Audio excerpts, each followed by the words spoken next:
Balik lagi di Demo Sofia.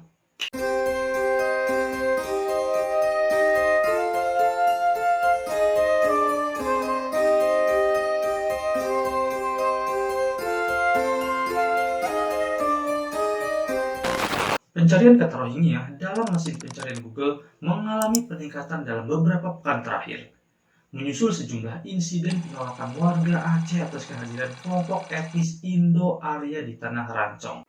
Apa itu Rohingya? Rohingya warga mana? Rohingya negara mana? Pengungsi Rohingya berasal dari mana? Rohingya negara asal mana? Asal-usul Rohingya.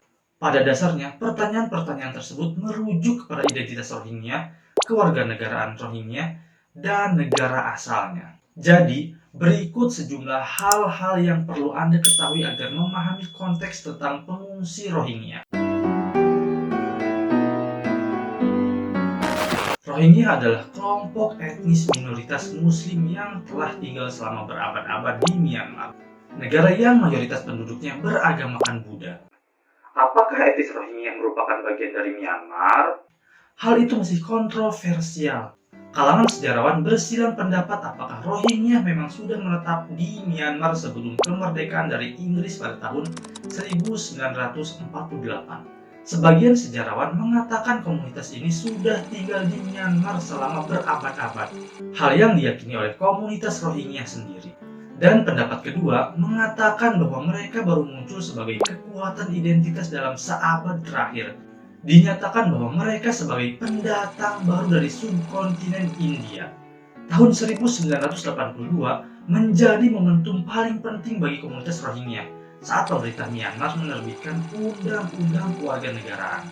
Melalui kebijakan ini, etnis Rohingya tidak dimasukkan sebagai ras nasional Myanmar. Akibatnya, mereka menjadi populasi tanpa kewarganegaraan terbesar di dunia.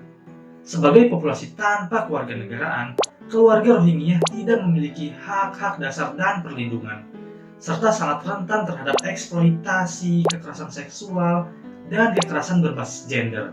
Ujar UNHCR. Pengungsi Rohingya berasal dari mana? Secara de facto, mayoritas Rohingya hidup di negara bagian termiskin Myanmar, yaitu Rakhine. Dari sisi historis, keberadaan Rohingya tidak disukai oleh mayoritas penduduk di Rakhine yang didominasi oleh agama Buddha. Rohingya dipandang sebagai pemeluk Islam dari negara lain. Kebencian terhadap Rohingya dari mayoritas penduduk di Rakhine ini meluas di Myanmar. Kapan krisis kemanusiaan Rohingya dimulai? Yaitu sejak mereka tidak punya kewarganegaraan, tapi masih tetap tinggal di Myanmar.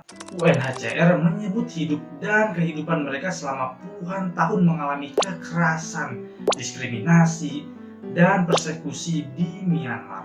Orang Rohingya perlahan-lahan mulai meninggalkan Myanmar pada tahun 1990-an. Tapi puncaknya terjadi pada tahun 2017 saat gelombang kekerasan besar-besaran di negara bagian Rakhine memaksa lebih dari 742 orang yang setengahnya adalah anak-anak mencari perlindungan di Bangladesh. Dan peristiwa ini menjadi eksodus terbesar dalam sejarah Rohingya. Seluruh desa dibakar, ribuan keluarga dibunuh atau terpisah, dan pelanggaran hak asasi manusia membanjiri laporan-laporan lembaga kemanusiaan. Apakah Indonesia satu-satunya tempat Rohingya mencari perlindungan? Laporan UNHCR per 31 Oktober tahun 2023 menunjukkan 1.296.525 pengungsi Rohingya yang mencari perlindungan terbesar ke sejumlah negara. Bangladesh menjadi negara paling banyak menampung, yaitu sekitar 967.842 orang, diikuti dengan Malaysia, yaitu 157.731, dan Thailand 91.339.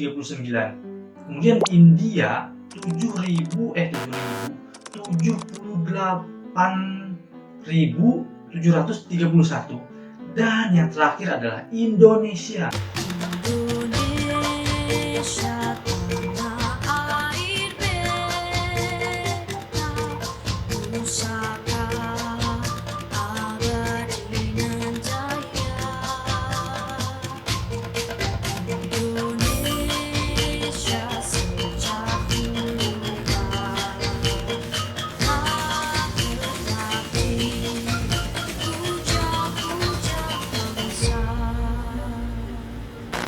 Indonesia 882.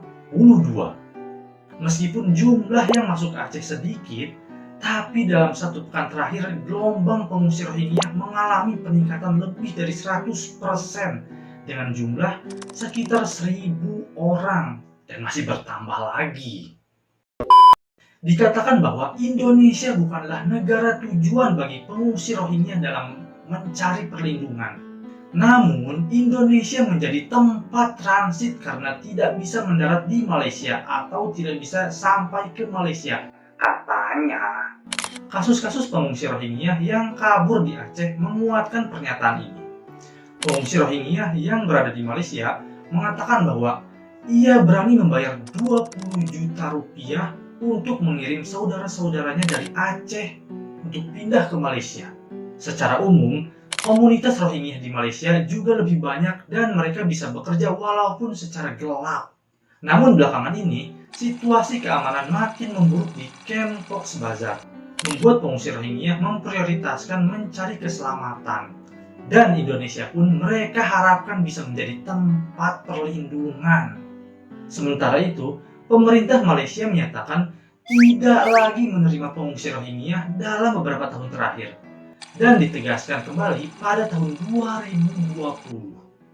Di sisi lain, jumlah pengungsi internal Rohingya di Myanmar sejauh ini sebanyak 2 juta jiwa dan yang kembali ke negara itu dari pengungsian negara lain sebanyak 89.402 jiwa. Mengapa gelombang pengungsi Rohingya makin banyak di Indonesia? Menurut perwakilan UNHCR untuk Indonesia, ada 2 faktor kemungkinan akan mendorong gelombang pengungsi ke Indonesia. Pertama, konflik di Myanmar makin memburuk. Semua orang berkonsentrasi pada apa yang terjadi di Timur Tengah, yaitu Gaza dan Ukraina, sehingga intensifikasi konflik senjata di Myanmar adalah sesuatu yang hampir tidak diberitakan, katanya. Kedua, keamanan di kamp-kamp pengungsian Rohingya di Cox's Bazar, Bangladesh semakin memburuk. Penculikan, pemerasan, pembunuhan, penembakan, dan serangan-serangan yang brutal membuat para pengungsi tidak cukup terlindungi di Cox's Bazar. Ada peningkatan dalam insiden-insiden tersebut, sehingga mereka mengalami kekhawatiran dan mengalami ketakutan yang amat sangat besar.